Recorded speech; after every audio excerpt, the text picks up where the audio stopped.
Hello, good evening, welcome to Rangers Radio. Join myself, Fox, here on the panel this evening. It's Bridgeman and Southside. Evening, gents.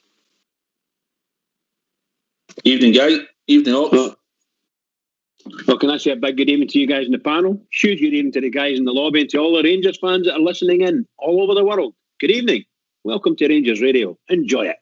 Oh, Bridgeman sounding... Your dulcet tones are sounding loud and... Oh, thank you very much. It's this new voice. I'm a new styled man. That's what it is. I'm a changed man. Yes. How are you, Southside? Aye, good mate. Good, Ox. How are you, Bridgeman? All right, pal? I'm doing well, buddy. I'm doing well. My wife didn't swear at me once today. Not once. It's great. It's always a bonus, I don't believe that. I'll be honest with you, I don't believe that. You rat. You rat. I don't. And she's not a lady for swearing, but that man would test the patience of that angel. Oh, that's just shocking, by the way. That is just shocking. Seriously. What's happening over in Dubai? Can anybody tell us what's happening in Dubai? Have they all been jailed yet? The last I heard, they were doing a conga around the pool.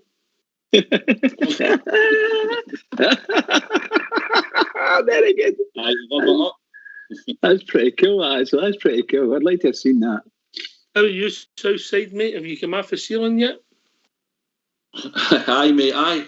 It was a bit of a hard watch the first half on Saturday. I suppose a lot of people have spoken about it. But aye, we didn't start well at all. They actually started the way I hoped we would have started, you know. Thought McGregor pulled off 2 or 3 world-class saves. That's what you need in your number one goalkeeper to step up when the occasion. And he certainly proved he's the number one goalkeeper that we've got. I thought we'd come into the game, mate, a wee bit in the second half, maybe towards the end of the first half.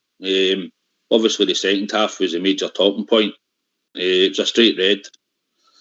And obviously, we got the goal, which was brilliant. And we sort of laboured after that for wee bits and that. It was just a disjointed performance, I thought. We were just off it. But do you know what? It's the points that matter, mate, isn't it? And we got the 3 points, and that's the end game at the end of the day. It was the 3 points that mattered more than anything. Aye. I mean, it's an RW in the column.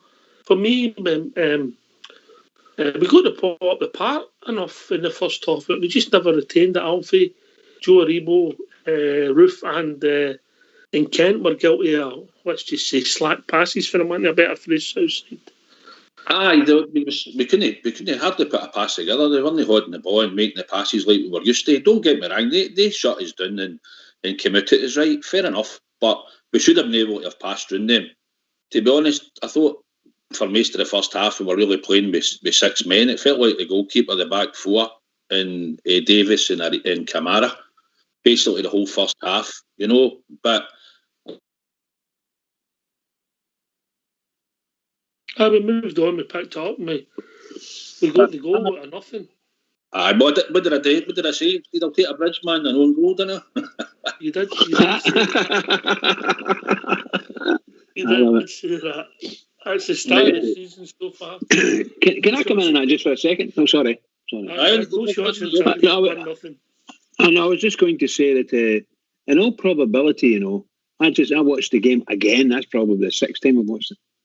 They actually were very good in the first half. And I don't like to compliment them too much, but they played very well. It's probably the best they've played, or the best I've seen them play. Not that I watched them in any way, shape or form, but you see them on the highlights, you know, when the highlights come up. And it's the best, that's the best I've seen them. And it's the best I've seen them against us, because I always watch them against us. And that's the best I've seen, that first half. But, you know, 10 minutes to go to half time when we were starting to, you know, we started to pick up again. and start to get their part of the pitch and start to play with football. And that continued in the second half. But I still say, watched it. I must have rewind that bit with that big fight. Is it Shane? What's his name? Duffy. See that guy there? He should never, ever go off that park with only a yellow card. That was 100 and 200 and 300 and 400% red card. That was a vicious tackle. Vicious. What have I been telling you for years, mate? Centre halves, they can't play, they can't run, they're not very clever. I've been telling you for years. What a shocker saying that. I was a very cultured and sensible centre half. Good reader of the game. Right footed. Said the right things. I'm just phoning Mrs. Bridge to get her thoughts on that.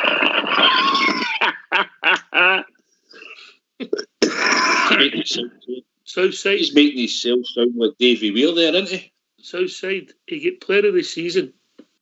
He did get player of the season. I think it was 1901, 1902, player of the season. Shocker. And he got the ball 3 times the whole season. Shocker. Absolutely shocking. That's how cultured they was. It's cultured. It was, by the way. Retaliate first.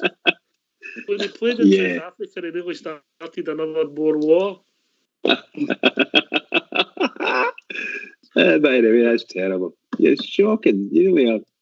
By the way, Southside, don't you listen to him? He tells a lot of lies. I believe him, mate. I believe him, honestly. Oh, you're shocking.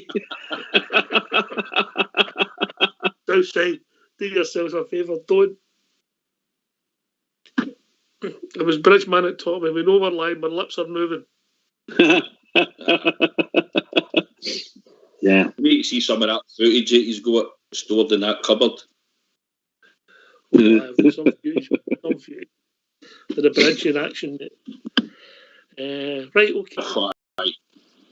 Aye, well, obviously, it was bad enough with what happened, and I mean that day they didn't even take him away in a stretcher. I think they used it. I think if I remember back, the stretcher was in an ambulance outside the ground, and there only was one, and he ended up getting back on the back of Phil Barosma and going off the park, carried off that day.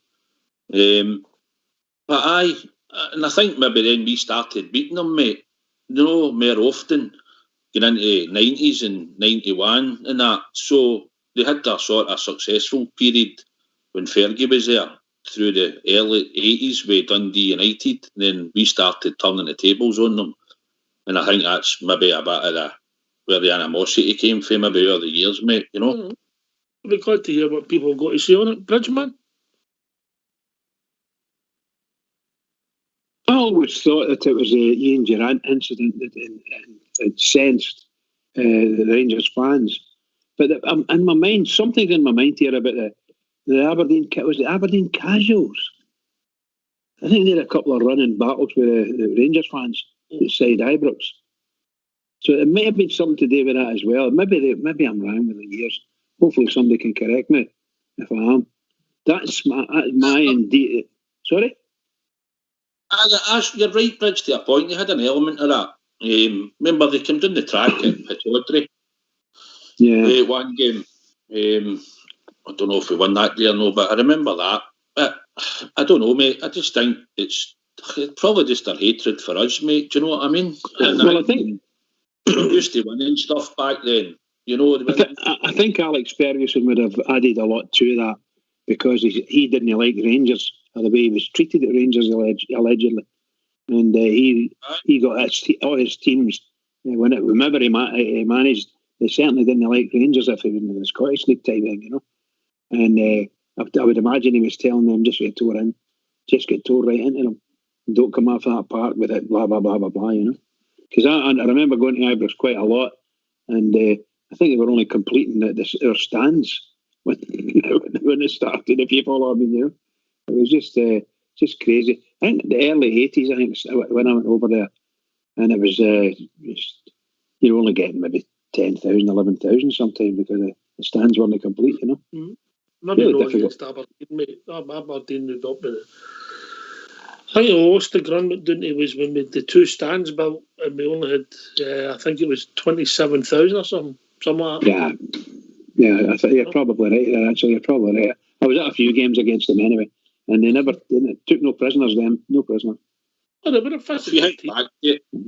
If you think back to it, we took over the stadium, didn't we, when we won the league up there? So yeah, that was wonderful, wasn't it? That was just wonderful.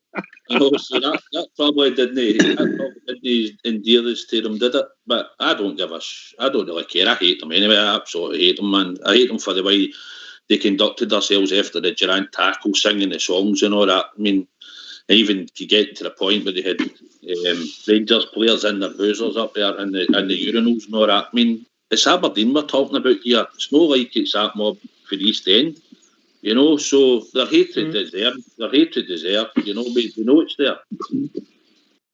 It's funny, but I mean, from memory, but up until maybe say 1980, buses used to go up there for the weekend, mate, didn't they? You know. Aye, we were up there. We used to go up there and go up there on Friday weekend and come back. Sometimes if the games were a Sunday, we got up Saturday. Oh, you didn't back down the road on the Sunday. You didn't have many Sunday games then, but did you? No, but even got up for the weekend and coming back down the road, it was usually all right up there. But later on, after the Durant carry on and later on into the 90s, we still went up sometimes inside weekends, but it was a certainly different atmosphere, Rocks, you know, it was certainly different. I remember when I was working with Shivets, and I used to do a lot of computer work, you know, and we were doing some systems up there. And I was up there, and a load of the guys I spoke to, warehousemen, you know, about 5 or 6 of them were Rangers. They were Aberdeen season ticket holders, so they could get to the game, the Rangers game. Bought a season ticket for Aberdeen so you can get the Rangers games, the two of them. Quite incredible. That shows you how difficult their life must have been as well. There's quite a lot of Rangers supporters up in Aberdeen. It's not as if I've not got any support of it. Oh, I know, there's a load of them. You know, so I'm interested to see what people's thoughts are. Big game. How important is it in the season? What's the number, Bridge? The number's 0141 356 1972. Well, joins at Skype at RangersRadio.online. We were brought in the call by old school Blue or Fox. Phone in, hang up, and we will phone you back. Then we'll bring you into the conversation. Fox is sitting there. He's a wise man. He'll get his thoughts on it. Evening, Mr. Fox. How we doing, mate? Evening. How we doing, mate? I'm sauntering on. Where did this so-called rivalry come from? I think I've got to agree with Southside. I think it started in the League Cup final. It would be about 79 or 80 when we beat them 1-0 in the Rugby and Derek Johnson carry on. And I think a lot of it had to do with Alex Ferguson as well. You know, I think he was trying to prove a point at Aberdeen. As also Southside had said that he was the ex-Rangers man determined to make a mark at the time. And he did so. I think they won 3 league titles or something in that time, did they know? Or 2 league titles and three Scottish Cups in a row or something like that. And he built them into a good side, mate. But the rivalries obviously came for them thinking they got cheated out of that League Cup final. And then in later years with the Durant thing, for me, that just kept it going, you know. There's always been a hatred ever since. They were a nothing club before the 80s, weren't they? They just plodded along, Aberdeen. I don't think they ever done anything spectacular in the league.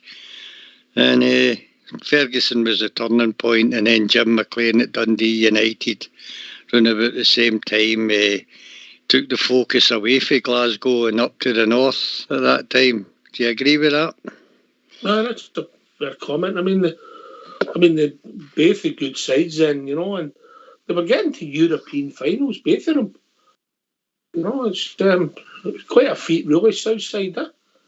I remember Dundee United went to the Nou Camp and done Barcelona 3-0, I think. I mean, they were getting good results, and Jim McLean, he'd built that team. I think they only used about 15 players or something, he reckoned, that season. And when they won the league. Fergie had them coming down, moan about Everton, complain to the referees, you'll get nothing unless you complain, and all that. Had that mentality on them, the siege mentality. And then Jim McLean, and like you said, Fox, the two of them at that time were winning, and they were doing well in Europe, the two of them. And we weren't just on it at that time. So, but that was the sort of years through the 80s, and obviously then they sort of fell off a cliff a wee bit after that.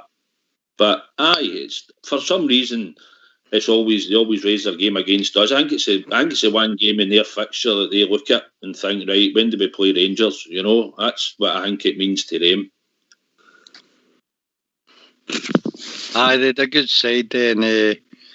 You had the old partnership of Wally Miller and Alec McLeish at that time, weren't you? In the 80s, and they were a terrific partnership. They had, I can't remember who the fullback was, the wee guy with the moustache. He was a good player as well.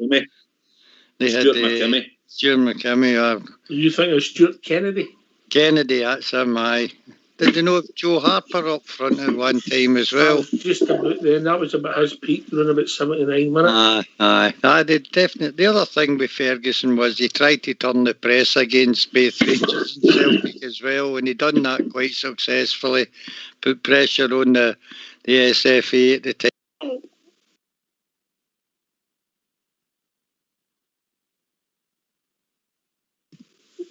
Aye, well said, Fox. I think you might have dropped onto mute there. But he knew what he was doing all Fergie boy, didn't he? Aye, without a doubt. And that's how he's even known to be a terrific manager down south, mate. A great man manager, great attention to detail with both his players and the opposition. And he proved it early years down there, didn't he? I would wonder if any of the two ever regretted not taking the Rangers job, Fergie or Jim McLean, Southsider. Aye, probably they will if they were offered it. I mean, I've heard... in 83 they were both offered it, weren't they? Aye, well, that was the way the story went. And aye, probably. I mean, Fergie went down to England and done what he done, didn't he? And he proved himself doing, although at one point he was nearly out the door down there at Man United. At Robbins, I think it was, that scored that goal. It kept him his job. But I mean, at that time, Fergie's done what he's done in the game. But Aberdeen, like we say, and going on, they'll make it tough. But we've been there early years. I mean, we've done them 4-2. They're just like when with Tav and Alfie scoring 2 and Defoe. There's probably another one in there I've no thought about. But even early years, even with Advocat there and that, we went up there and scudded them 5-1 and stuff like that. So, I mean, it's on the day, but we're playing well and we know what they're all about. We know what we're going to get after them. Physical game, kick and rush, punt the ball and defend for their lives. And we just need to score. As soon as we score, then we can start to hopefully impose ourselves in the game. But we'll need to win the fight first. There'll be a battle at the start. We need to win the fight. We need to really be up for it on Sunday and fight for every ball. That's a guarantee up there. Oh, if you go into that game with a bad attitude, a bit like Saturday's game, Bridgeman, you'll come unstuck. Yeah, you'll find yourself slinking away somewhere because the game's passing you by. You've got to be right in it with these people from the start, on the front foot, get right in there. I think we've had some smashing games against them, and me, Alfredo, was get sent off twice or something like against Aberdeen, and Ryan Jack gets sent off against Aberdeen as well. So it was rough and tough, that's for sure. Rough and tough. I love these games, you know. I just like them. These are the type of games I love. Yes, Pam? There's a game that sticks in my mind, and I know it was a good few years back. We won 1-0. Mark Catley scored that, and Andy Gorham was absolute. It was a midweek game. Sure, it was a midweek game up there. And Gorham was outstanding. Ian Jess must have had 5 or 6 shots and he saved every one. He was unbelievable. And when you think back to we won 1-0, and that performance for Gorham that night, I used to say Gorham could win us maybe 6, 9, 12 points a season. just his performance. That's one game up there that midweek that he was outstanding. I mean, if you even go into YouTube, probably you'll catch it somewhere. I'll probably need to find it myself. But it was unbelievable, Gorham that night. And it's a bit like McGregor and Saturday. That got us 3 points, and and that's what you need when you're goalkeepers, when you get top goalkeepers. They win you points through a season. But that game up there that night was unbelievable, and it was brilliant. What a journey game that was, especially when you're gubbing in 1-0. And they've flung everything at you that night. All right, we need people's thoughts. What's the number, Bridge? The number's 0141 356 1972. Or Joyce at Skype at RangersRadio.online. You brought in a call with Fox and Old School Blue. If you phone in high up, we will phone you back. Then we will bring you into the conversation. Big game for us. Big game. All right, we'll accept big rivalry as well, Fox. But Gerrard's played them a few times, hasn't he? He played them 7 times in his first season. Aye. We've had some good results up there. The big telling point will be at the weekend for me is that the players don't think that's the league done because they've beaten Celtic. Gerrard needs to drum it into them. They need to go up here and get a win as well. There can be no complacency, and we need to keep the doors shut and try and get a win at all costs for me. Find a way to beat them and come back down the road with the 3 points. That's all that matters. And these next, I think, 3 out of the 4 games are away from home. I think we've just got to shut the door at the back and take our chances when they come. Shut that door. I thought I was Larry Grayson there, Bridge. Aye, that sounded a bit like him, didn't it? Superb, absolutely brilliant. There was I was at Celtic Park against Aberdeen. I think it was a semi-final of the cup. It might even been the final of the cup, actually. But I think we beat them 6-1. I think it was 1969. Wally Johnson hat trick. 69. That's right. And it was one of their players, a boy called Davy Robb. He was a big hit in Scottish football at the time. And I thought that Rangers, if they hadn't bought Colin Steen, they might have gone for him, that boy Davy Robb. I thought he was a smashing player, not as good as Steen. Oh, yes, mate. Oh, this just came to me. Do you remember? I can't remember the final result, but do you remember the goal McCoy scored at Pittodrie? He flicked it up and volleyed it, I'm sure. And Jimmy Phillips was standing out in the touchline. They gave offside. Do you remember that game? Aye. Jimmy Phillips was standing in the touchline and the linesman gave offside. You couldn't have made that one up, honestly. It was some goal and all he scored up there that day. I remember. I'll try and get the gym. Anyway, we'll be joined by Bob G. Evening, Bob G. How you doing, Hawks? You can't be old enough to mind your Larry Grayson, surely, God. Yeah? He's old enough for Oh, there we go.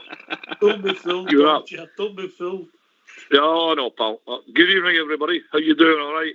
Evening, Bob G. Nice to hear your dulcet tones again, talking about Aberdeen. Hey, Hawks, I think you might need to go to the Google here, pal. I'm sure it was Jim Forrest that scored a hat-trick against them. 1969? On the 6-1 game.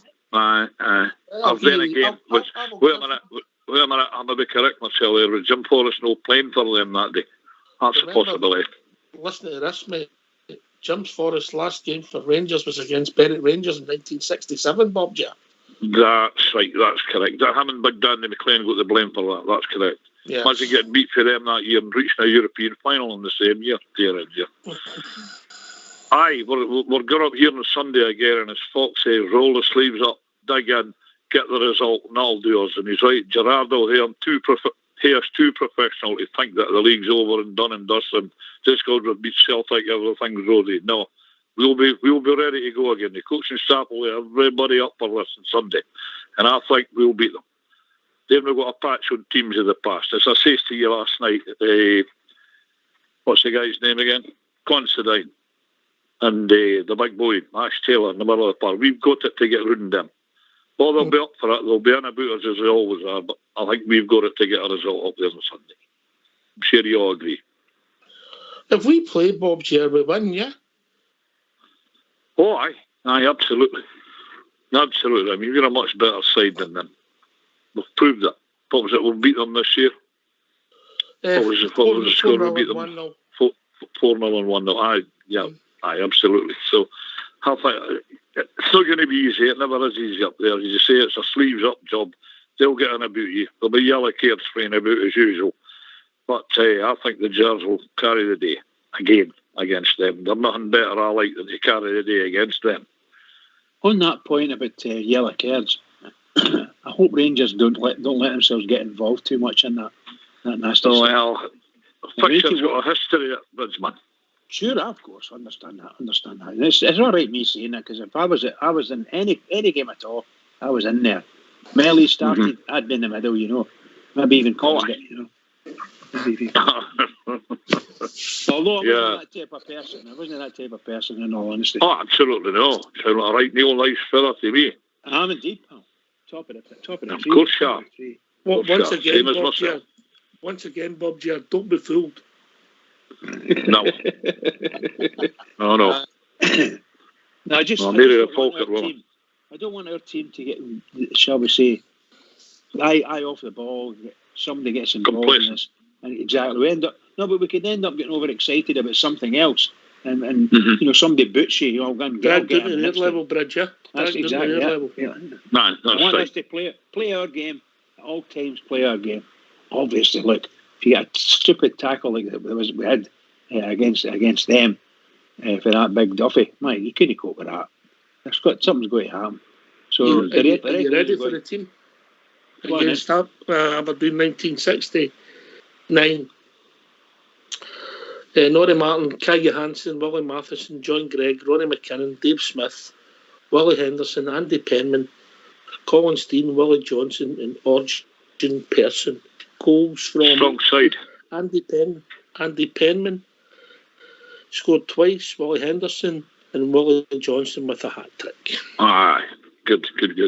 Right, that's the old memory cells clicking in there. Yeah. Oh, Someone told me Jim Forrest was playing for them that day. That's right. He scored a goal. He scored the goal for them. Mm-hmm. I'll tell you what. Andy Penman was a smashing player for us. He really scored quite a few goals for us too.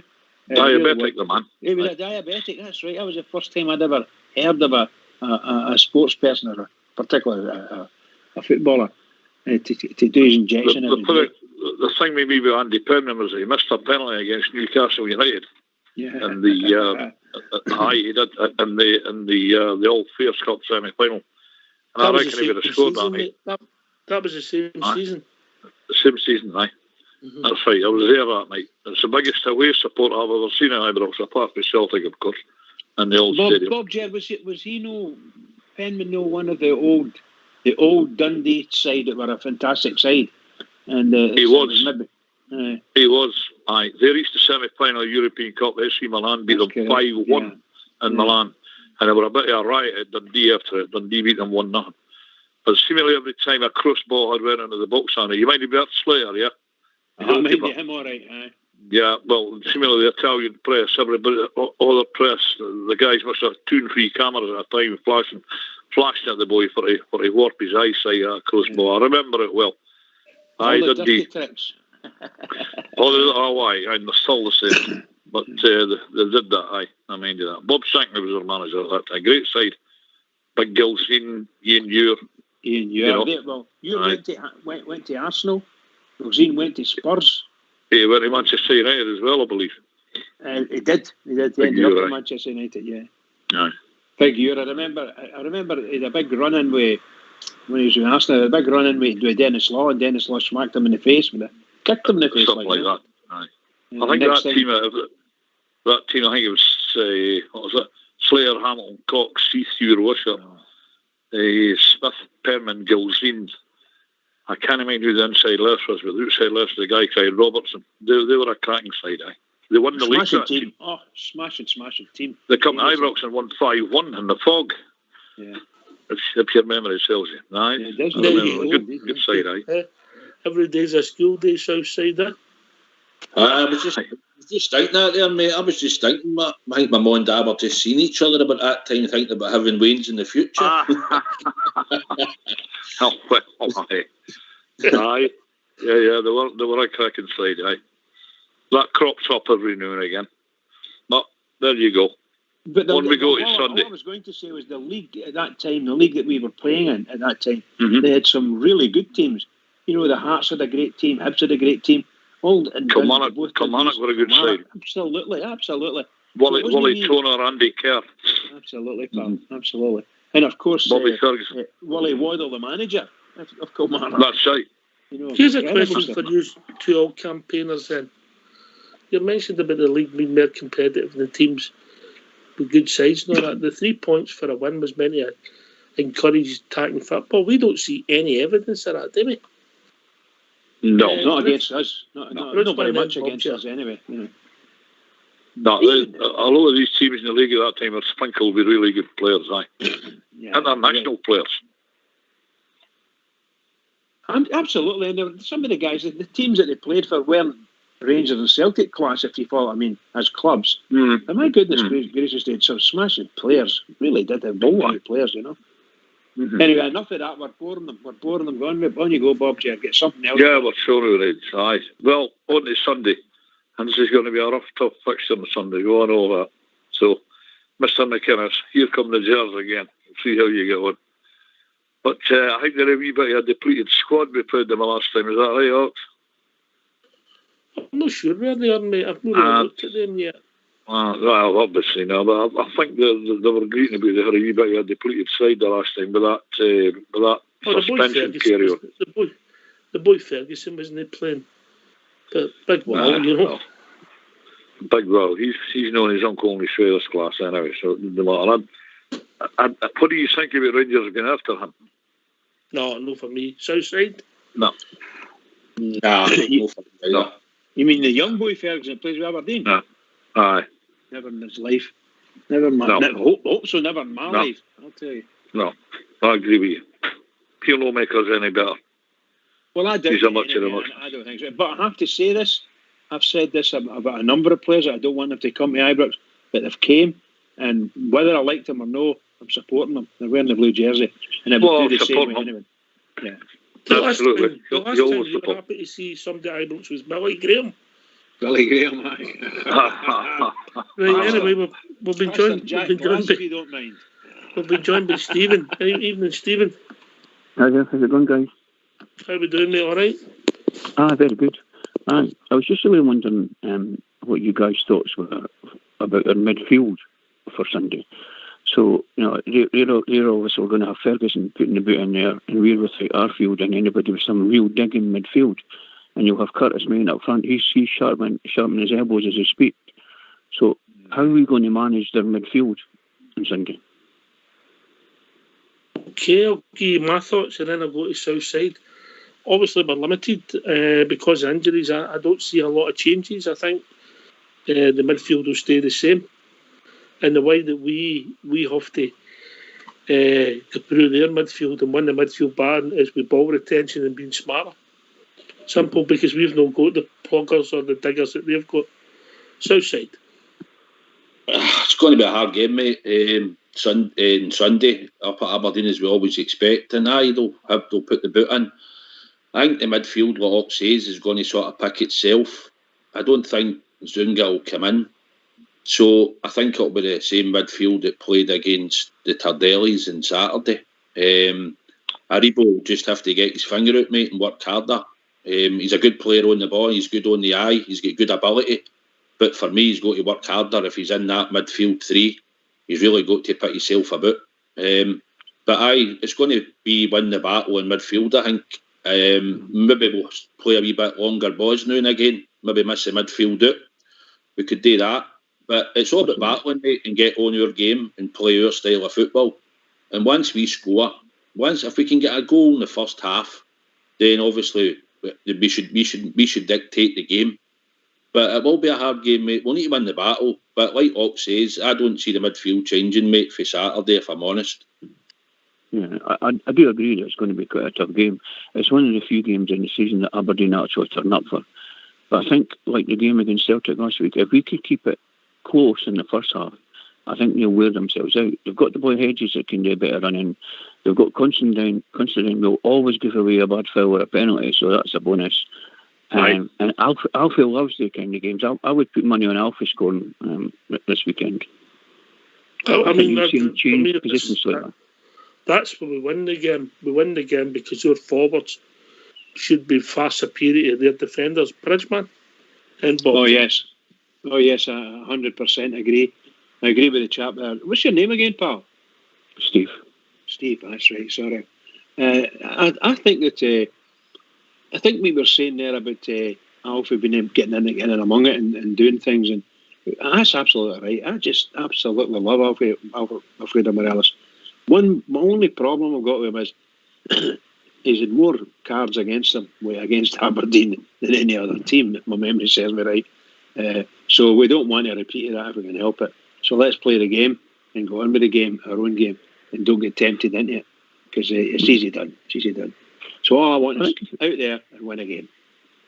If he continues to use his upper body strength, he's all right. It's only when he starts doing silly things like he did against Frimpong. If he keeps away from that, he'll be absolutely fine. But he's always up for the games, and he's always trying to score in the games. He's got that running battle against Aberdeen defence. So I know how we've been playing him in a slightly different position. I think he might revert to his natural position, because I don't know what position is for Roof. I don't know what his injury is.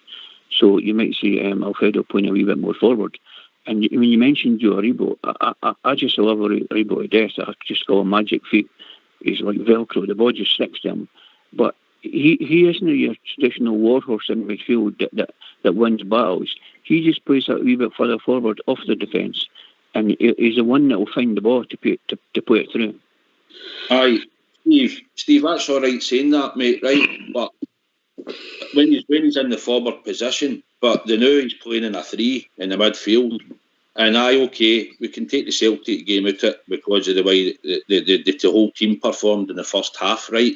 My only gripe with Joe Aribo is if you're playing him in a 3 in there, he's got to work as well.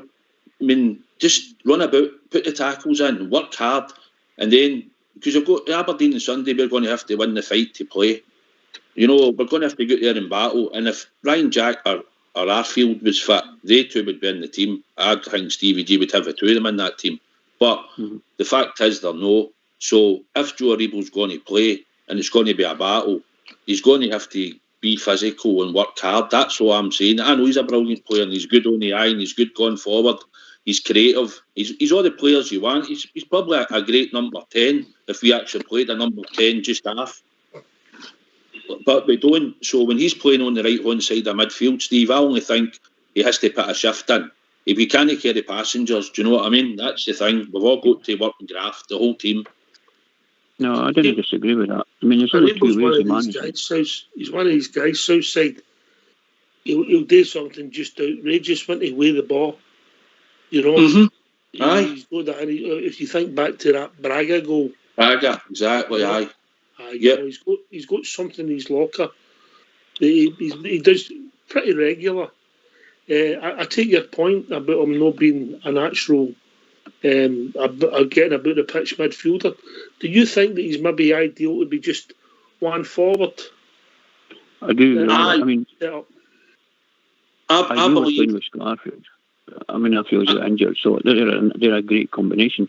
But I think if you think of the first half of the season, often there's no need to get into that battle in midfield. We were winning it by slick, quick passing. So when they were trying to put challenges in, the ball wasn't even there any longer. But over the last 3 or 4 weeks, that's kind of slipped a wee bit. Well, I don't know if it's kind of slipped insofar as we're concerned. The teams have they've changed the way they play, and they've got more inward face, particularly in the midfield. So midfield can get very crowded, and it's very difficult.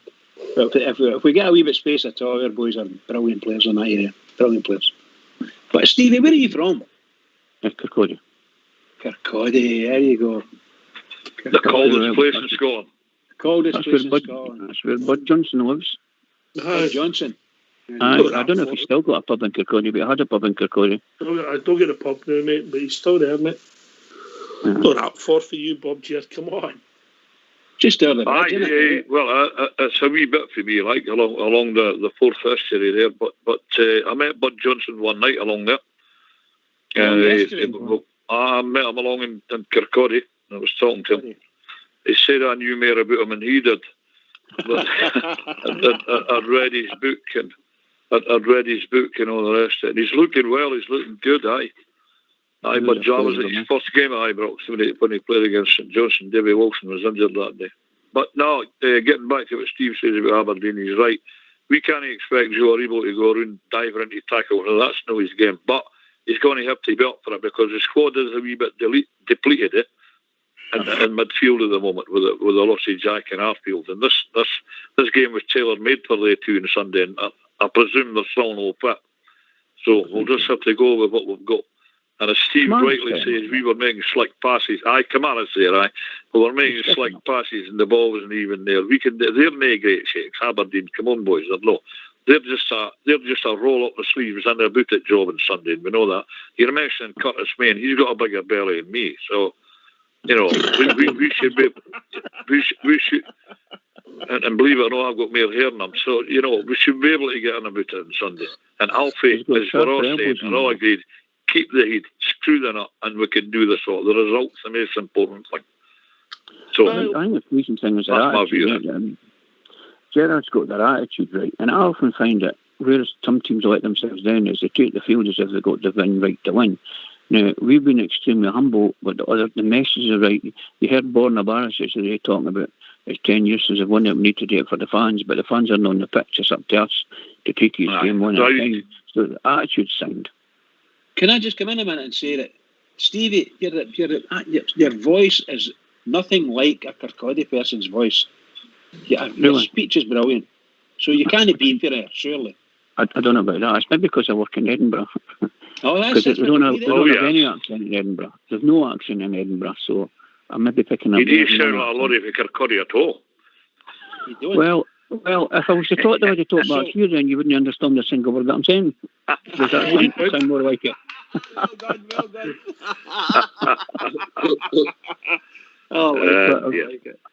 I'll tell you, you're talking about the distance for you to come over and speak to Willie Johnson. It's a fair distance for me to travel to Ibrox to watch the famous. Oh, absolutely.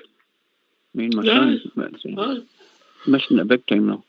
I think everybody is, It's the most terrible thing. I'm just looking forward to back to the game. Bridgeman buying around. Fox has just fell off his seat. He probably is as well, actually. He probably is. Maybe it's fair in case he hasn't been hit by him to get you one as well. No, he's all right, mate. It's only you. That's not only me. What's the story of the roof then? What's the position of the roof's injury? We don't know yet. We'll find out the next couple of days, mate. Obviously, a muscle injury. You don't know if it's a knock or just a bruise or it's a tear. That's so we'll find out. His ability on the ball's fantastic. But I wouldn't underestimate young Eton either, though, because I'm fascinated when I watch Eton play. The way he manages to hold 2 and 3 players up at a time. And when you're playing Aberdeen, when you're trying to get near their box, you've got 2 players on you. Eton seems to hold them off and get his ball across. Funny, I could see him playing in the... If Roof wasn't fit, I could see him playing in the right of the front three, south side. It's powerful, wasn't it? I wouldn't surprise me. Because of the size and he can hold the ball up, he looks quite good on the deck. If it means you're going to play Aribo and Hadji, if you weren't playing them, then you're playing 2 players that are technically good, we all agree, but it's down to working hard on the day to win the fight. That's my only concern on that. But I could see it and maybe playing if Roof doesn't make it. We don't know how bad the injury is. We'll probably hear for the press conference maybe Friday or something, but if he's out for a few weeks, he's out. The other thing, Alfie's on 5 yellow cards. Now, I don't know how the disciplinary works, but he had that ban that he took, the 2-game match.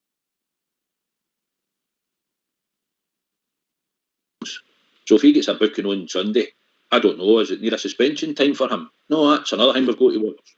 There's something about that. I believe, and I might be wrong here, I believe that if it gets past in the 19th game or something like that, all yellow cards, the sort of what do you call it? The trotting up of the yellow card stops. I think that's what happens. I think that's what happens. Otherwise, I'm sure would have been banned. He would have been banned. His number of yellow cards. I think it's something like that. I think we played 22. Let's say It was on the 19th game or the 20th game, whatever.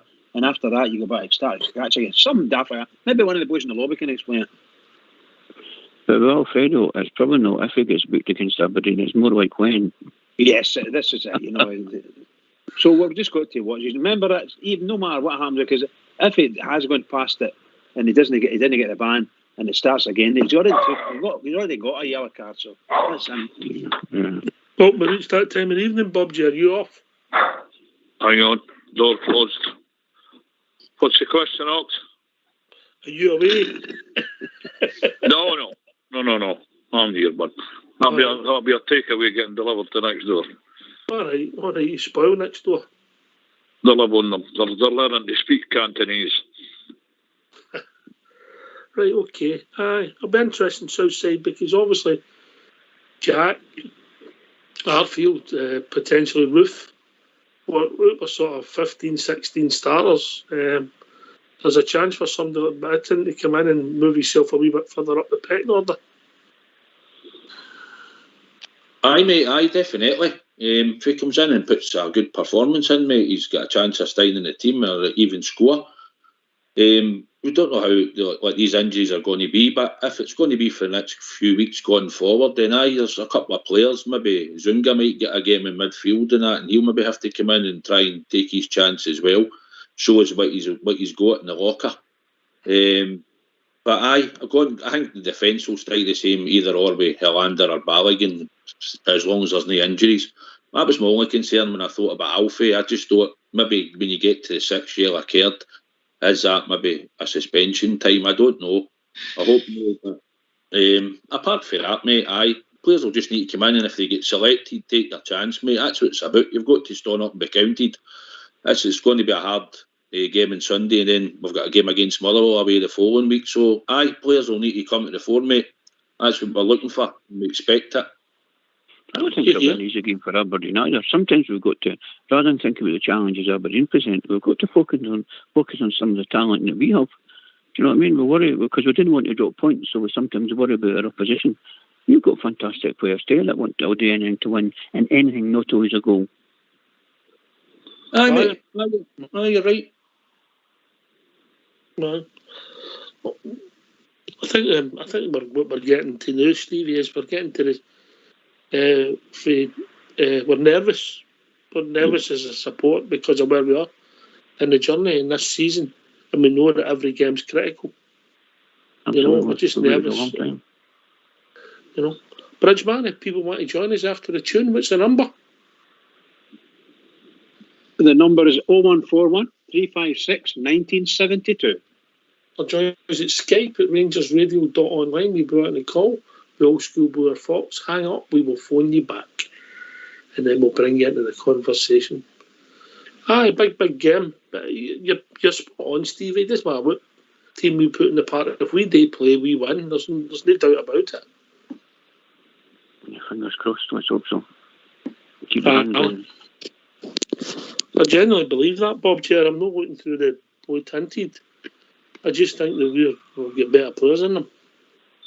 We have indeed. I mean, what are they all about? Uki, Johnny Hayes and Lob Cruises into Cosgrove. I didn't rate this Aberdeen team. They'll be tough. They'll be strong. I mean, we McInnes will lay them wound up for it. But no, we've got We've got better players in them. We've got a squad of good players there. Yeah, definitely. And I'll go over that. Bring Bassey into the middle of the park. You'll put tackle them. So yeah, I'm confident about Sunday. Definitely. Well, yeah, a bit of confidence, Bridgeman. Absolutely, sounds great, doesn't it? As far as I'm concerned, our midfield, hopefully, whatever the injuries and knocks were there, I hope some of them get cleared up. I really do. I don't know if Arfield will be able to do it. I think Ryan Jack's even worse. So I think I'm not putting any hope in any day to getting in. But we could do a wee bit more bolstering in the midfield because this will be a tough game, and that's where we need to win it. Can I come in slightly before the tune-ups? I was hearing that they're quite concerned about Ryan Jack's knee. And there's a possibility he might not be playing for a while. So I don't know if you've heard anything to the contrary. I don't know. Well, what I hope the boys are all right. We're not hearing anything negative, but in the same token, Southside, we're not picking anything positive up, are we? No, it hasn't been, mate. I've not heard anything myself, to be honest. I was hoping that he might have maybe featured against Motherwell or something, looking forward at the fixtures, or maybe the one after. Mm-hmm. But I don't know how bad it is, Bob Jerry. No, we've not really heard. And obviously, Arfield, I don't know if he could make it on Sunday or no, but maybe hopeful for the week after, and we'll see how Roof goes. We don't know either. It's a crucial point. It's a crucial time in the season for us, because there's no point, like I said earlier, beating Celtic on Saturday and then no winning your next couple of games. Might have a couple of injuries, but we've got the team, and we're good enough. We just have to play on the day, innit? It's playing on the day. We know we've got the squad. The squad's good enough. So that's why you've got a squad. Aye. Obviously now we'll have to use it, mate. And hopefully they'll step up and play for us, and that's all we're looking for. Just get the W's on marked half the sheet. Well, if you look at that Saturday. Carry on, Bob G. Oh, no, sorry. If you look at that on Saturday, we're a bit depleted in the middle of the park on Saturday, and we took we took more than a bit of pressure off them in the first half, but we coped with it, and it came good in the second half with the change we had. You worked out, and as you said, we've got the squad. The squad's very capable. That's what you've got it for. So they're all there, top players, top pros. Let's go, Mr. McInnes. Here we come. So I'll let you get one off with the tune. No, that's all right. Southside, did you have a wee hint for the tune there? You said step up and play. By the way, the musical interlude on Monday night was absolutely fantastic, Ox. I meant to say, well done. Brilliant. That's Fox's department. Well done. Oh, every other Saturday, my half day up. And it's up to the match I go. Happily we wander down the Copeland Road, me and my wee pal Joe. Oh, we love to see the lassies with the blue scarves on. We love to hear the boys all roar. But I don't have to tell you the best of all, we love to see the Rangers score. Whoa! Me, oh my, oh how we love to hear the cry, we love to see the lassies with the blue scarves on, we love to hear the boys all roar, but I don't have to tell you the best of all, we love to see the Rangers score. Oh, we won the Scottish League about 1,000 times, the League Cup is simple too. We gave some exhibitions in the Scottish Cup. We gave a Wembley Wizard too. And when the Glasgow Rangers win the European Cup, when we won the happy four, we'll rally round an Ibrox 100,000 strong. We'll give the boys an Ibrox roar. Whoa, me, oh my. Oh, how we love to hear the cry, we love to see the lassies with the blue scarves on, we love to hear the boys all roar, but I don't have to tell you the best of all, we love to see the Rangers score.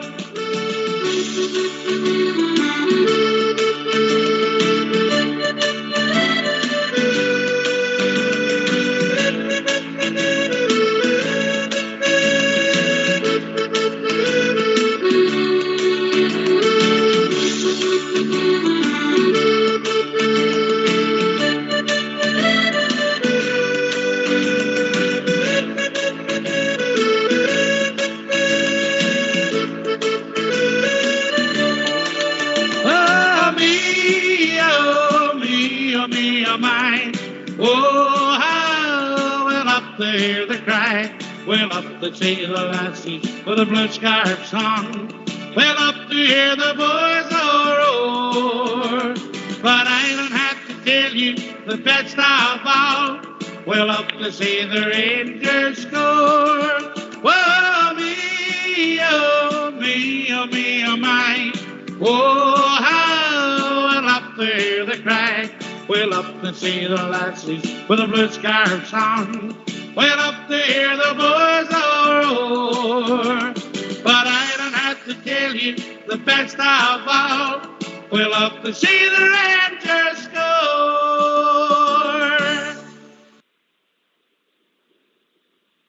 Go on, Bridgeman. Oh, me, oh, my. Oh, how we love to live the cry. We love to hear the laddies with their blue scarves on. We love to hear the crowds all roar. What more? Can't keep the breath up now. Brilliant, Bob. If you're ever Great stuff, Bridgeman. if you're ever short of a singer, Bob, you phone me. I'll give you our number. I know. Very good. The voice of an angel, Woodbridge. The voice of an angel. Used to be sure of you every week. Right, well, okay. 14 wins in a row, Southside. You've mentioned how big a game it is. Did you see that coming? 14 wins in a row? Truthfully, no. I thought we might have took a draw somewhere, to be honest, through it when we started the campaign. You never really expected us to be in the position we're in. Brilliant position we're in. Absolutely unbelievable.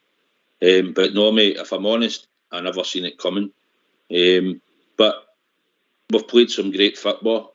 We've played some great teams this season. The European campaign through that as well. It's been tough. We've been playing about 2 games a season since July.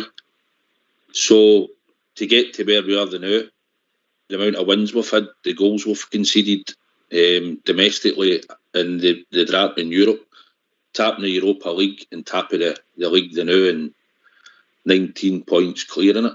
So, no, mate, I honestly never seen it. I'll be honest, certainly never seen it, but delighted about exactly where we are. Mm-hmm. I mean, we go to play Tannadice, we go to St Johnstone, we go to St Mirren. We always predict a Rangers victory, but we know that if we're not quite on it, mate, we can drop points. Stevie? I think what set us up for success really was the pre-season tournament. We played some quality opposition with outstanding players in their own team. And I think when the players realise they can beat some of these teams, then they can do it at home as well. And we never lost a goal, did we? Yeah, it was amazing. We never lost but these places, though, you think in previous seasons, like Aberdeen, Hibs and St Johnstone and Kilmarnock, these are the clubs that have cost us the league year on year. And we haven't dropped anywhere near as many points to these guys. Aye, well, every game's important, but you're right. They were the games. Kilmarnock's had a decent few seasons against us, Bob Gerrard. Oh, aye, absolutely. Plastic parks, etc. This has all got to come round again, though, boys. These people, what's starting for Sunday, Aberdeen, Motherwell, Kilmarnock, Hibs, it's all got to be done again. Gerrard said his sell there at the weekend. The season starts now, and we've got to be ready, got to be up for it for the challenges that are going to come our way. Again, like I said 2 or 3 weeks ago when Linda was on the show, she agreed with me, they all put in 120 and 130%. A bit more effort against the Rangers is required. And I do understand where that attitude comes from. No one likes us, and I certainly don't care. But starting this Sunday, boys, let's get on about it. Get the victory at Aberdeen. That'll take it to 22 points, and away we go again. I'm noticing something creeping in here, Southside. When I was on the show with Linda, nobody says when I was on with Southside, when I was on with Bridgeman. I know. Have you noticed just it? Listen. You know? Surveillance, mate. He's under surveillance. He's a sook. That's what it is. He's a sook. Nah. Yeah. Aye, you're right, Bob Gerrard. You're spot on. We know we need to play. We know what it's like against these teams. Can I ask you a question, Oxshire? Don't make it too hard. We're having a long. No. Remember, you were talking about. Can you believe? Would you have thought you would have been here at this time of the season, and so on and so forth. And the truth of the matter is, I think every Rangers fan wanted the position we're in now. And some might even have said with a bit of confidence, maybe even a bit of bravado, yes, we'll do this, blah, blah, blah. And I get, personally speaking, I'm walking in here. I do not believe that this was, after such a long time, here we are, and I'm happy, I'm delighted, over the moon. But it's like, is this real, No, Bridgeman. Yes, Bridgeman, I believe we could have still been top of the league, but no with the point advantage that we've got. That's what I'm saying. 14 wins in a row is top form in any league, Bridget. Yes, look, you're talking absolutely different class. Let's put it that way. The way we've played, everything we've done is different class. Our management structure, the coaches he's got in, we have got a fabulous setup for ourselves. And really and truly, I'm walking on air because I'm thinking back to 10 years ago, 9 years ago, and we were a poor show. We were a poor show as a club, and the other things that happened to us. And now, look at us. And that's what I mean about, I believe it because we're here. I know it. But I'm walking top of the world, man. Top of the world. But it's the manner in which we've done it that's outstanding for me. The style of football we've played. The games where we've maybe been even not playing particularly well, but still managed to get that win. But even bigger than that is everything has went full circle for us. So you've got these two clubs in Glasgow, right, where for 9 years Celtic have been able to sign what they want and do what they want. And now you're in a position where you've got young boys coming to Rangers and they're saying every day they're saying to themselves, that's Steven Gerrard. That's Steven Gerrard. And they're playing for that man. And people that we try to sign now are coming because of that man. They're not going to Celtic for Neil Lennon. Even players that Celtic want to buy, they're coming to us because of Steven Gerrard. Well, it looks as if Lenny stands his bids around, doesn't it? Yeah.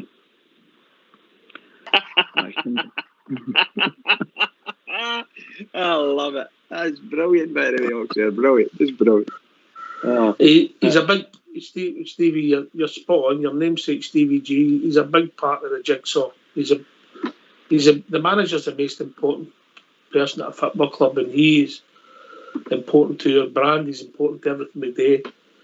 And the way he leads us, the way he conducts himself, Bob Gerrard, he inspires you, doesn't he? Pure 100%, gentlemen. Very knowledgeable man. There's two things that have happened here, Ox. Boys, there's two things that have happened here. One, Steven Gerrard's a winner.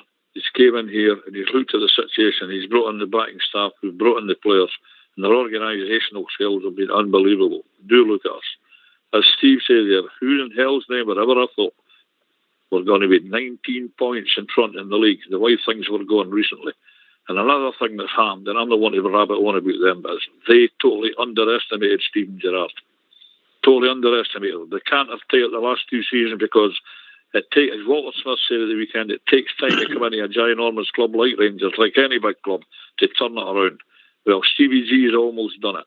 As we keep saying, don't be complacent, get the heat down, get playing, keep putting up the points, and we'll get there at 55, and it'll be a joyous occasion for us all.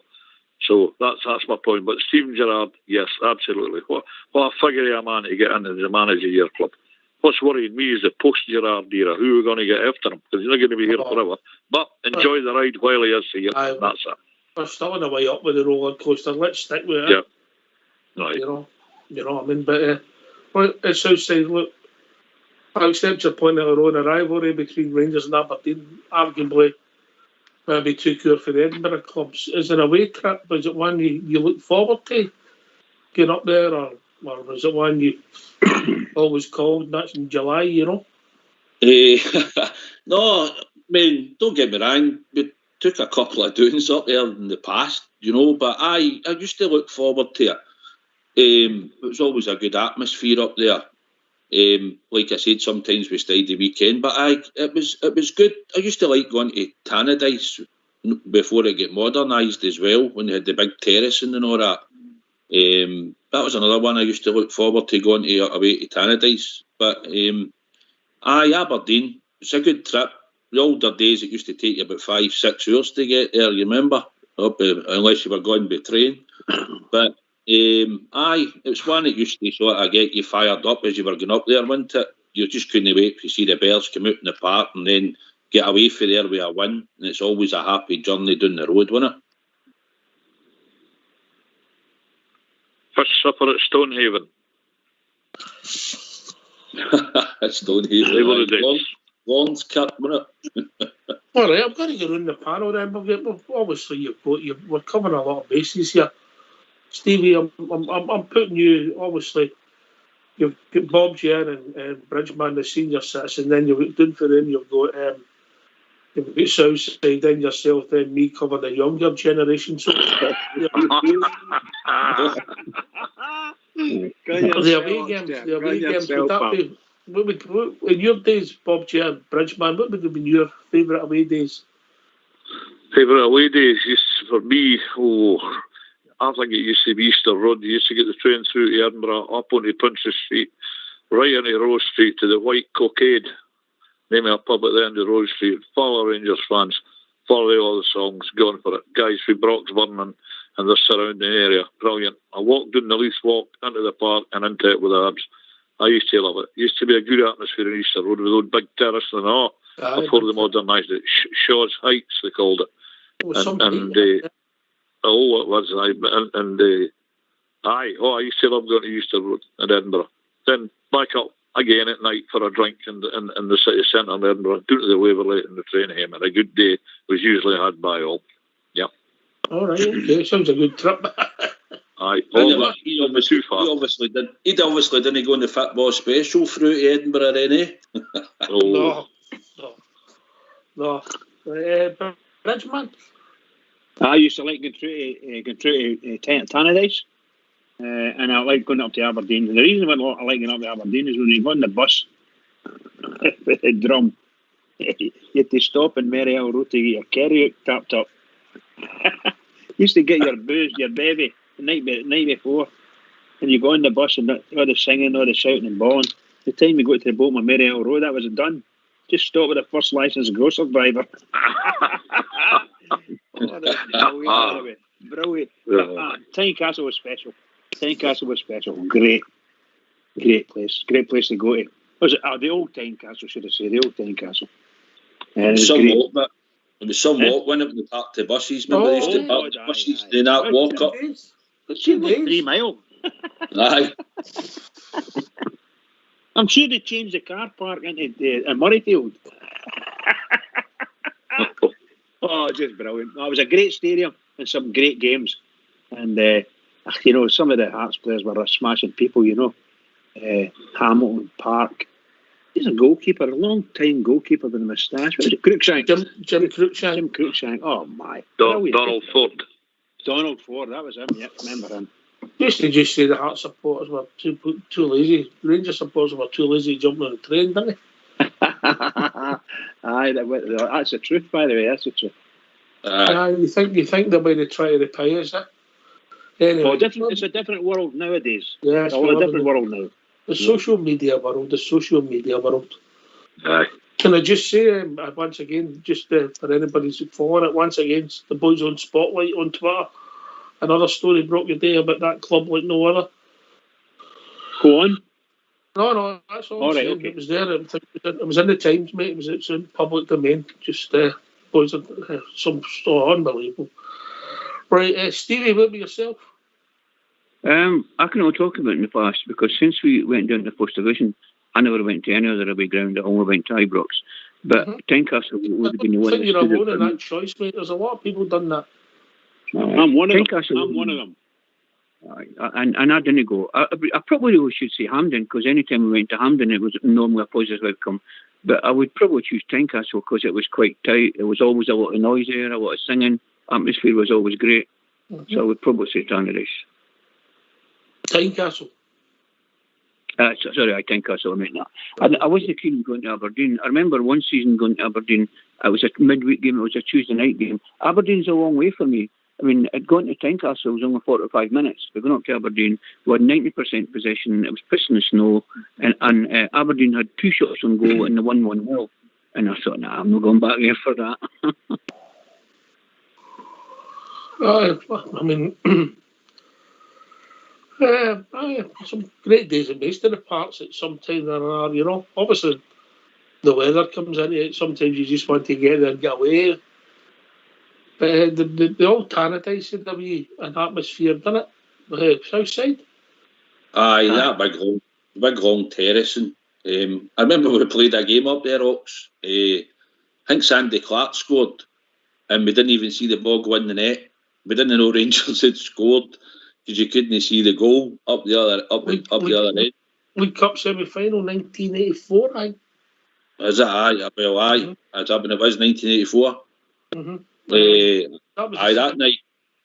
That was the semi-final we would get through, and McCoy scored the hat-trick, mate.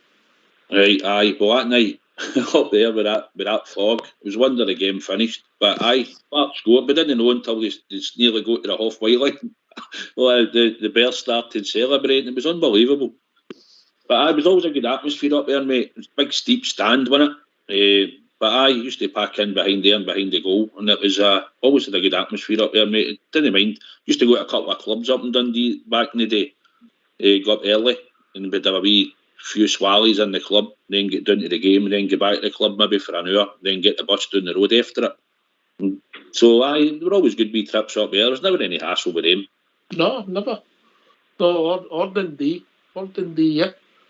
Aye, Dundee were the same, mate. They always welcomed you up there to spend money in their pubs or in their wee clubs or in their bowling clubs and that. That would maybe be the Dundee Social Club. I think the Ferrari right, club. I know. Aye. Mm-hmm.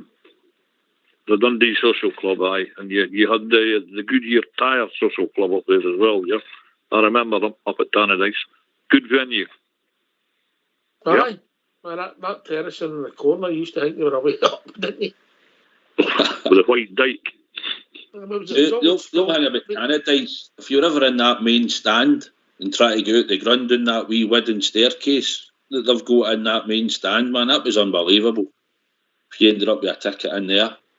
Was that remember in that Tannadice, that corner in the terrace, and it was always Scott sponsored that, wasn't it? Aye, might have been. Aye. Who remembers Brockville? Brockville. That mad lane, Bob, the sort of lane down by the brick wall. Oh, dear. The wee bridge in the middle of the park, and they're all man. I don't know. You didn't need to be bursting for the loo there anyway. You think of the amount of people used to be crammed in there. It was unbelievable, wasn't it? Oh. Aye.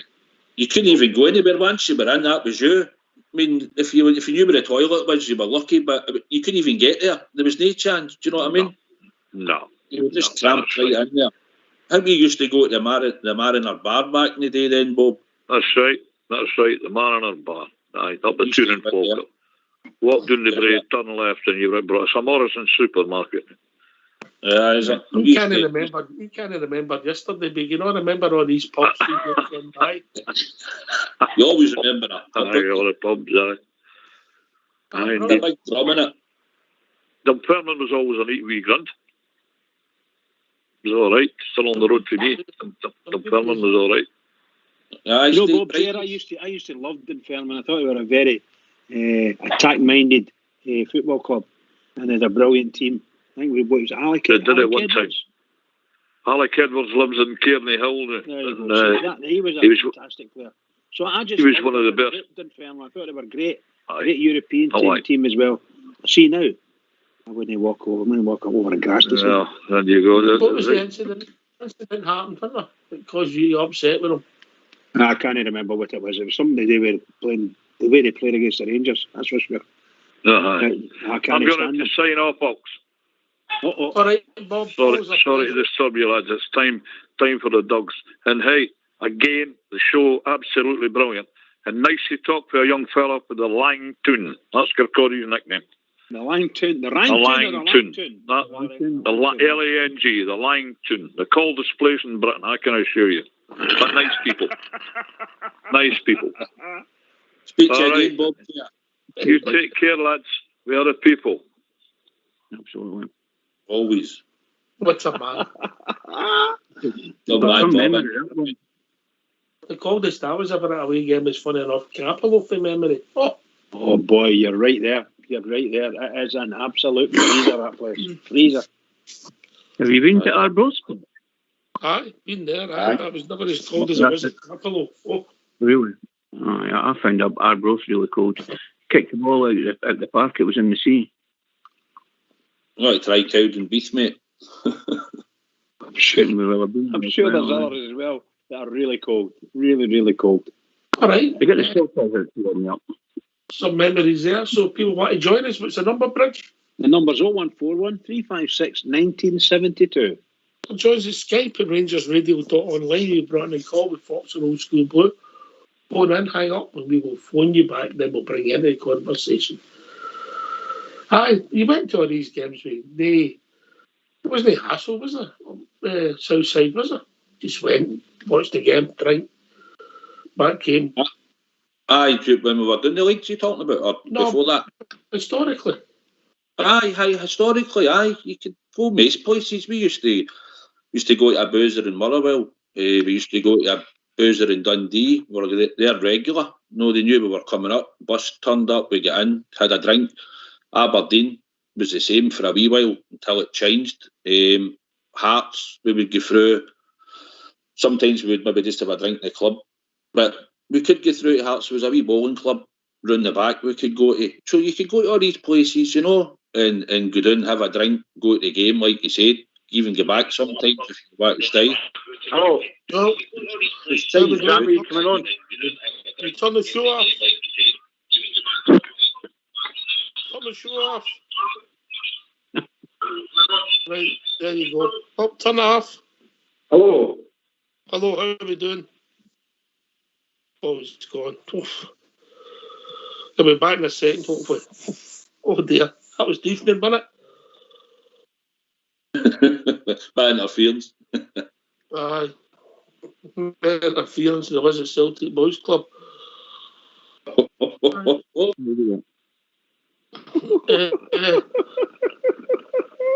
up with you, Bridgeman? That was a brilliant one. Well said, pal. That's so sad. Had some. He throws them and I hit them out of the park, not me. That's it. You open the door, you get kicked in, doesn't it? Aye, but I think we've been joined by Luke. Evening, Luke. Evening, how are you? How we doing, mate? All right? Just wanted to come on and ask your opinion on the centre-back situation now. All right. Obviously, we've got Hollander and Balogun, and I think it's going to be a real good selection headache now. Mm-hmm. Well, I'll tell you what I'll do. I'll go straight to my centre-half expert. Fox, are you still there? I am. Bridgeman. I'll go to Bridgeman, then I'll go to Fox. Go, Bridgeman. Our two centre halves, or three centre halves, in fact 4. I think we saw at the weekend there that Balogun has actually stepped up now, and I thought he had a superb game for us at the weekend and the week before. So I quite like him. I quite like Balogun. I know that Katic is due back very soon, I believe, but you never know. The way things are, it might end up the next season. But I'll be looking forward to him because he's as strong as an ox. But Balogun most assuredly got a bit of pace about him, and very good. Golson, what can I say about Golson? He's my favourite. He's my favourite in my defence. I think he's a rock for him. A vice captain of the club and just brilliant. And everybody looks up to him. So him and Balogun, very, very good at the moment. Helander, I like Helander. I like the way he plays. I like the way he plays up, not going out to the left. I like him because he's left-footed. It gives us a bit more balance and he reads the game well. Sometimes a wee bit more luxury than we need. We need somebody a bit of pace and a bit of let's get in there and do something. And Balogun's got that. So a good mix at the moment. I'm very happy with him. Foxy boy. For this game at the weekend, I would bring in Hollander. I think Hollander's more robust on the ground, and I think he's better in the air than Balogun's more the silkier of the two of them on the deck. I think Aberdeen's best chance of scoring against us will be set pieces again when they've got like Considine, Taylor. And I think they'll bring in Cosgrove to play against us and no Curtis Main. I think that that's the sort of route they'll go down to try and score goals. I'm a wee bit worried about the midfield ops. Of course, Robbie McCrory will not be playing because he's still contracted to us, but I think in that position they'll probably bring in the Irish boy. What was his name again? McGinn. No. McGinn will definitely play. I was thinking of the other one. Oh God, what's his name? Hayes. No. Can he? Oh, I never know. Carry on. I think they go him for Kilmarnock, did they know? Ever? Oh, I forgot. His name's went out my head now, mate. But When I'll get a team up for you. Carry on, I'll get the guy's name for you. and I just think that it'll be a right battle in the midfield. I think they'll go 3-4-3. They'll try and control the midfield. Worries maybe Lewis Ferguson and the boy Hedges, who I think they'll draft into the middle as well. And it'll be a tough game for us, but set pieces will definitely play a big part in this game. Our centre-halves really need to stand up against this physical Aberdeen side. Aye, that's with the other physical, mate. They're not a great football player. So you would bring Hollander back in. Okay. What about yourself? Luke, what's your thinking? I think it's a tough one for me to call as well, because I think with Hollander is he's got the Euros coming up as well, and he's got a lot of tough competition, the likes of Lindelof and Janssen for the Sweden squad. So I think he'll definitely be looking to really improve, the back end of this season. So, but I think it's certain games, suit certain players. So I think it's about mixing and matching them, and I would go for Balogun at the weekend just because of the way he performed on Saturday. But I certainly think they both need to get as much game time, what's right for them. So that's what I think, in my opinion. I think we'll go myself in a good position, Southside, with these two boys. My preference is Hollander for me, but the big man came in, played on Saturday, and he was excellent, So, but I think Hollander, more experience, played at a bigger level, gives us a bit of balance. He's left-sided, left-footed, gives a defensive balance. Because you always go and we tend to play a right-footed player on the left. We've done it with Katic and that. We've been doing it with Balogun. So Hollander is your natural player. I think he is quite strong. It will be a physical battle, like Fox says. They'll be hitting us with high balls, looking for free kicks and all that, the usual.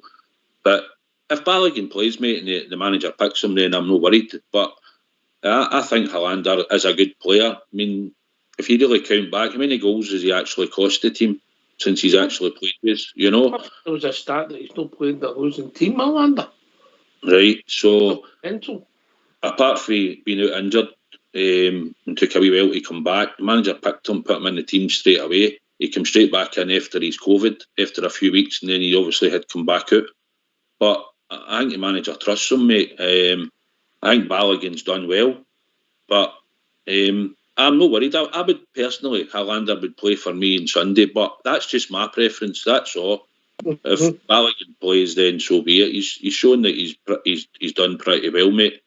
But that's the only difference. Just a natural left-sided defender for me, mate. Mickey Devlin was that guy I was trying to remember. Hamilton, they signed him through. I think it's certainly a good headache to have, though, trying to choose your proper people at the back. But I think there's two things Aberdeen will do. The one, they'll play out wide and try and have lots of crosses into the box, which you're right, Hollander's maybe more stronger in the bust. But secondly, they'll try Hedges on the break, and Balogun's got a lot more speed. So, I mean, I would prefer Balogun personally. But Golson's a stick-out, and I think he's a bit of an unsung hero this year. The two of them are, I mean, I think Hollander just gets on, mate, and Balogun at another absolute steal. Hello, is that you, Jay? I'll turn it down now, mate. Turn the show off. Right, no bother, mate. Before you come on, turn the show off, please. Right, I think Southside, what a bargain. Balogun's another bargain he's turned into. Aye, we certainly got a steal on him, didn't we? Seems to be what we've done it. I mean, we look to go to Rebo on a steal and all. We've done Camaro on a steal. So aye, we seem to have an eye out there for certain players. But since he's come in, mate, I didn't know a lot about him, if I'm honest. Could only sort of see what you sort of read in that. But aye, he's come in and he's done well for us. He's I think, like you're saying, I think Hollander's better in the air. But the big man's got plenty of pace about him. And obviously, he's had a lot more games recently. So he's bedded into the team a lot more now. So from that point of view, mate, it's a good headache for Steven Gerrard to have, mate, isn't it? It's along with Golston. You know, and like you said about Katic, don't know if he'll get much game time towards the end of the season. I don't know, because he'll have to come back and get fitness. Oh, mate, it's something to do, you know what I mean? But apart from that, mate, aye, certainly a good headache to have. Okay, is that you, Jay? You sorted? I'm sorted now. I've done everything, I think. Ian, I'm just a guy that sits in the house, right? Mm-hmm. And I listen to you. But I think that's the best things. The best thing you have done, you know what I mean? Rangers Radio and that. You know what I mean? Right, see my last game, see the way we talk about away games and all that. See the last time I was at Ibrox was 1987, right? Right. And I get banned for life, right? I don't even know who's remember this game. It was a game in the afternoon. It was a game Steinwell Kiev, and it was back. No, I mean to Bream. And I went in the afternoon to watch it. And I sat in the centre circle. I had been back.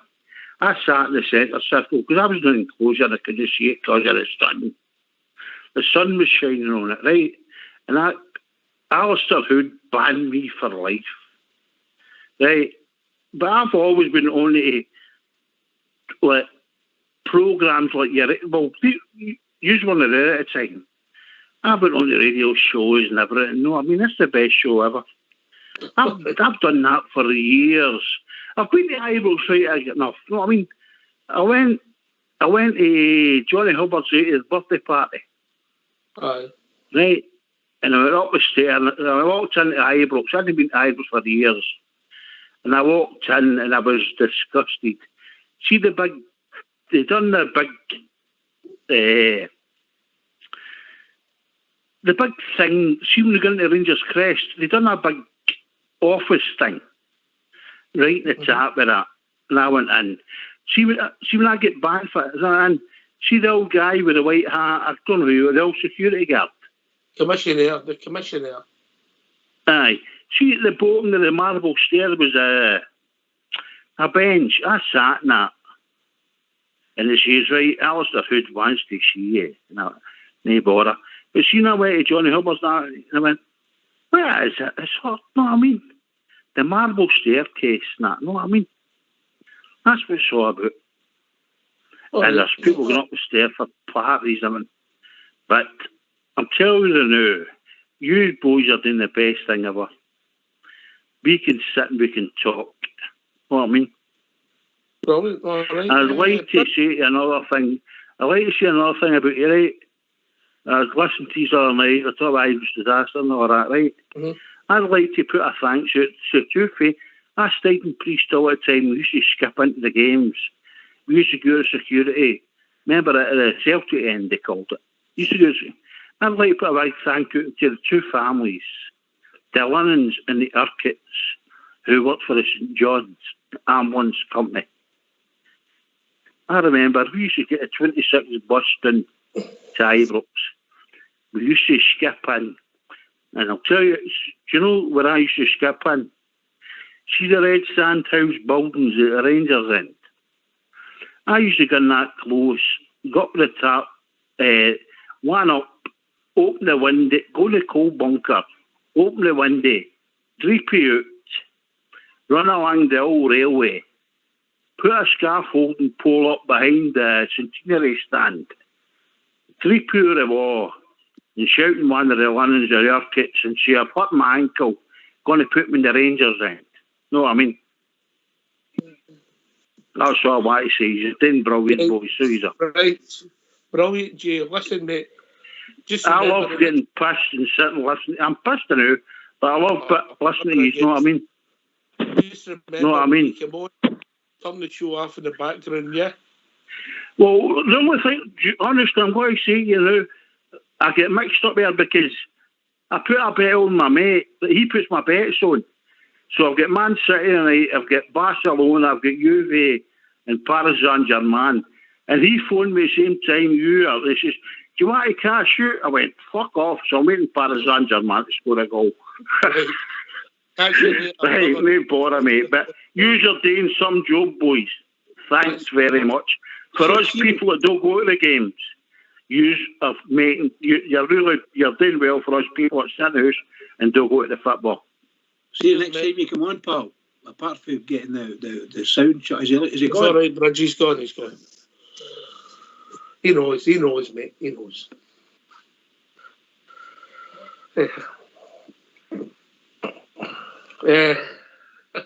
Took the wind out myself. It sucks. It's outside. Can I ask you a question, Ox? Yes. Do you think the break in between the game at the moment will do our squad a bit of good? The break for playing Sunday, Wednesday or Sunday, Thursday, where you get no time to train with the team. It's just recuperating between the games. And they've had a few days off after the Celtic game, and they'll be back in full training again this early in the week. They'll get a chance to really plan for the Aberdeen game. Do you think that'll benefit us? Well, when Gary McAllister was getting interviewed, mate, he said they weren't really able to clean anything on the grass because they didn't have any time. So they might have a day that they can do something that they've not been able to do since July, really, have they? No, that's what I was asking. Do you think that'll be a great benefit to us? It's going to be good for Stephen Davis, isn't it? Southside? Aye, the way the fixtures are going now, one game a week, that will certainly help him if we're going to be carrying some injuries long term with Arfield and Jack. Certainly helps him going forward. Fox, probably, like we said, they've been playing 2 games since July, so this is probably the first real time that they're getting a chance, because even in international duty, when the games were getting played, a lot of the players were away. So he's got a chance to work with them and look at a system and a team for the next few days, and hopefully they'll have a wee bit of rest bite, and they're all ready to go on Sunday. I also think, guys, that the break will do the guys good for getting rid of any wee knocks. They just played a big tough game against that mob across the city. You're always getting knocks with them, always. So I'm not saying it's too dirty, but the likes of Kent will be, his knee will be sore, the back of his legs will be sore. He got an absolute doing in the weekend because of his speed. He's so good. So that's what I think, and there's a lot of players who get these bumps and bruises. Now, if we are going to give them 3 games off, 3 days off rather, and then come back in, I don't think they're going to do much training. It'll just be sort of top-up training. That's what that'll be in all probability. It gives the guys a chance. They'll not be working on their fitness, you know what I mean? As such, they'll have a look at it, but they'll be able to work on position and set up what they're going to do, what they come up against. Give them better ideas and get ideas across that they've not been able to do. Luke, any thoughts, mate? I totally agree. I really do think the squad needed a break. I think you could see, at the end of the games, we're probably one of the only teams that have been playing 2 games a week, from July, as you said. So I really do think the squad needs a break. And as I say, Stephen Davis playing, all that, 2 games a week, he really does need a break. And, with the midfield being light, it's definitely a well-needed break because, they've probably been going, training, playing all the way from Christmas and into the new year. So, no, it's a well-deserved break, I feel. Stevie? No, I completely agree. I think it's pretty much a case of recharge your batteries, refresh, refocus, and on we go again like the start of the season. Some of these boys that really needed a break and deserve a break. I wish we were away and had a 4-hour flight, Well, I think it'll work for us, Fox. I think they can back that gives us what they're pretty much in the next 6 weeks.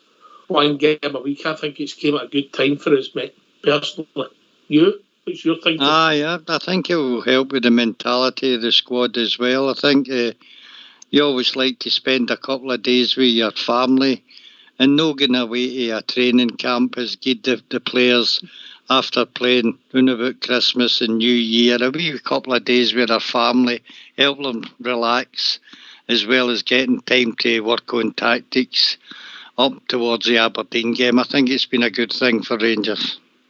Aye. I agree. Southside? Aye, mate. It probably will be. Like I said, there'll not be a lot of training. They'll work on sort of just set pieces, things and stuff, and a lot of it will be just recharging the batteries. But I think this is when Stevie G and the management team will drill it right into them. This is now where the season starts. He mentioned that, this is now we've got to focus for Sunday. So I think this wee bit of preparation time, they'll all be doing it Auchenhowie. And they'll do the preparation work for Sunday, mate. And all we hope is that they come out flying on Sunday and we get the win. And that's them will know, obviously. It's another win on the board, and we'll go in. Aye. What I can't get my head around at the moment, Fox. I mean, you're a really, really intelligent man with loads and loads of wisdom, Fox. Right? I wonder if you could help me with this conundrum. How come you're allowed to sit in a bar in Dubai having a drink, but you can't sit in a bar in Aberdeen and have a drink without any repercussions in Scottish football? Just asking a simple question. Look, the whole of the Scottish press, the radio station, the pundits on Radio Clyde have defended Celtic better than Ayer and Julian have, mate. The whole thing was they were allowed to go on their trip. Nobody's got a qualm against that, but they broke COVID rules while they were there. I mean, even in a game, in a normal game day, mate, why did the players sit 3 yards away from each other, just sitting in the stand? You've got to adhere to the rules. They're in the bubbles when they sit in the stand. Those that aren't playing, mate, and they're all spaced out. But you see the Celtic players mingling freely without masks on, and that's what they should be done for. A great case for St Mirren and the other teams that's been badly treated when they've had mishaps against the COVID, mate. I read something today in a Kilmarnock thing post that they get done because the guys were sitting too close together and their coach. That's what their breach was. Aye, well, I mean, it's all documented. It's there in the pictures, mate. There's no way that they should be able to get away with this. If the SPFL don't take sanctions against them for this, it's just a sign of corruption after the way other teams have been treated. I think we missed the elephant in the room with it all, though. I mean, the SPFL aren't going to investigate, primarily because they'd be investigating themselves. The question is, who approved it and why did they approve it? In 2008, when we were in the European Cup final, we asked for a fixture to be rescheduled, and it was declined. Yet Celtic have arranged this trip to Dubai. Hibs weren't even consulted, and Hibs didn't want that game rescheduled, but that's approved, and away they go in the middle of a pandemic. It doesn't resonate with me. But to be fair on the Celtic fans, though, which is not really a nice thing to say, but they've heavily criticised their own club for it. You're right, mate. You know, the fact that they've thought it's been all right today on some unnecessary travel during a global pandemic is an absolute disgrace, Southside. Mate, aye, it is. I've sort of switched off for it, but I seen something flash up tonight and it said the SFA aren't going to investigate anything to do with it. And that was what came across Sky a few years ago. And that's really the first I've really seen it. And I've switched off for the news, mate. But aye, it's disgusting that they get to leave the country and everybody's tied in the house. Basically, that's the facts of the matter, innit? And then obviously, I think like you said, with Kilmarnock and I think St Mirren, I think some of their players were car sharing. they were obviously too close together, and that caused them problems as well. And yet you can sit next to each other and have a beer, you know. So, and like you said, 2008, mate, that was back to, I think, was that not their tour of Japan or something like that, you know? Halfway they're going to Dubai, isn't they? That was their tour of Japan, you know. I think. Sorry, pal. Sorry. No, that's it. Why don't you go, Bridge? No, I was just going to ask the question. It's a very simple question about this. If the First Minister in Scotland tells her Minister for Sport that they have to speak to the SFA and get an answer to these questions and get it investigated, I don't understand how the SFA can turn around and say they're not doing it. I don't get it at all. That's actually just spaced my brain out. I can't get that. You know how many times I've been done by the police? No, never mind that one. Was it no a case, Ox, that Bolingoli get done with pictures of him being away and Celtic said nothing about it? Was that not the case? He was in the training for 3 days, wasn't he? Aye, but I mean, it was only when the photos came to light of him in the airport or on a plane that it came to light. Celtic never said a thing about it. And they've done the same thing again. They've got caught with photographs breaking COVID rules. Not been the first time that club's been caught with photographs, mate.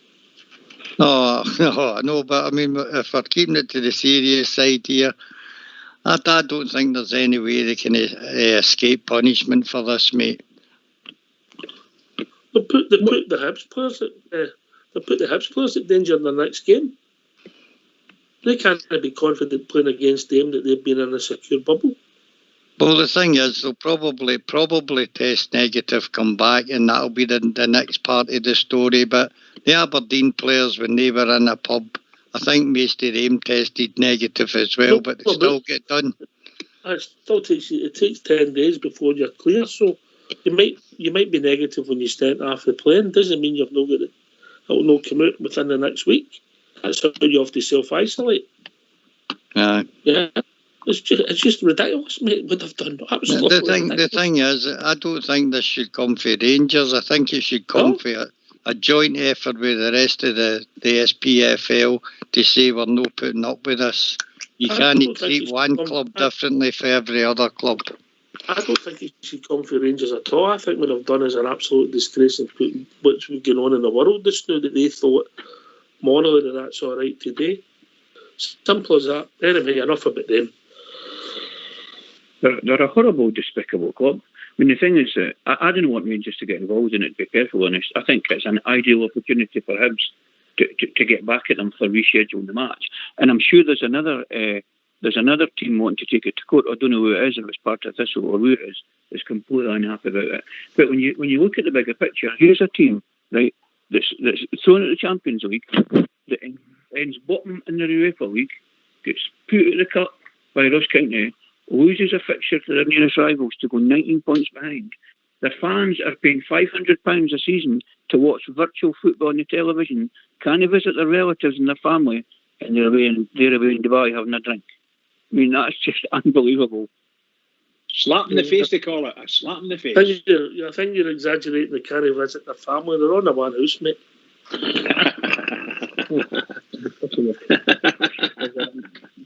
They should all be in quarantine when they come back. Every one of them quarantine when they come 10 back. 10 days, mate.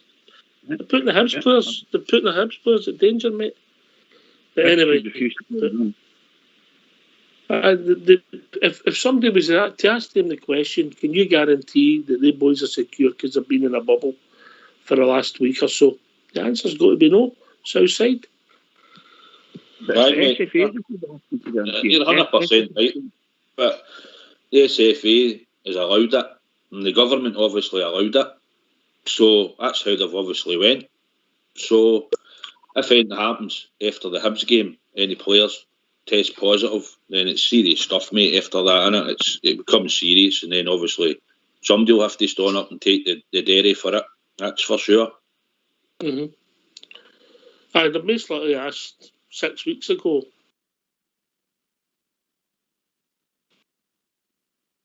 If it's all right to go in this hotel, we'll stay in this secure bubble with the A, B, and C. Yeah, but they've not done A, B and C, have they? The thing is, but they had permission to go. Nobody's arguing about their permission to go. It's that they never carried out the conditions that they were supposed to travel in. Yeah. That is the whole thing. Well said, mate. Fox, what was your favourite away trip, mate? I liked Dundee United, hated Aberdeen. I thought the Polish at Aberdeen were terrible. Lift you for anything. I hated Aberdeen, mate. Okay. But I liked Dundee United. Aye, I just enjoy that. I've got no comment on that, by the way. No comment at all. They try to lift me one time up at Aberdeen, mate. I was going to lie and drink. At that time, nobody bothered about you drinking in the street. I was drinking a can of lager. So it was done. I put it down at the side of the curb, and the next thing, my two arms were up my back, mate, you know. So they try to lift me, and I'm kicking up a bit of a stink, and then if it wasn't for one of the superintendent guys that came here and I explained to him that I hadn't threw the can down, I'd placed it down at the side of the curb, or else I was off for a long lie-in that weekend. I hate the Polish up there, mate. Did they not say you were a bit rough, no? No. On that high note, we've reached that time of the evening, and it's over to you, Bridge. Oh, what can I say? Well, by the way, another fantastic night. Thoroughly enjoyed it. Great patter. Well done, everybody, particularly the technical team and yourself, Box. Can I just say to all the Rangers fans all over the world, and particularly Rangers fans on here, on Rangers Radio, every single one is, let's all keep it going for the Rangers, and let's build up to the weekend. Biggest game of the season, biggest game of our careers for the Rangers. This Saturday. It's Saturday, isn't it? Oh, doesn't matter. Anyway, everybody keep it going. Sunday. Apologies, guys. Apologies. Sorry, just keep it going for the Rangers because they need us. Keep it going. All right, can I thank Luke and Stevie for joining us? Of course, the one and only Jay, and of course the legend that is Bob J. Thanks to Bridgeman and Southside for taking part in the panel. Fox for Old School Blue for doing the technicals, and thanks to everybody for listening. This has been Rangers Radio. We'll be back tomorrow night between 8 and 10, talking about all things Rangers. We'll be joined by the one and only Linda. Take it away, Old School Blue.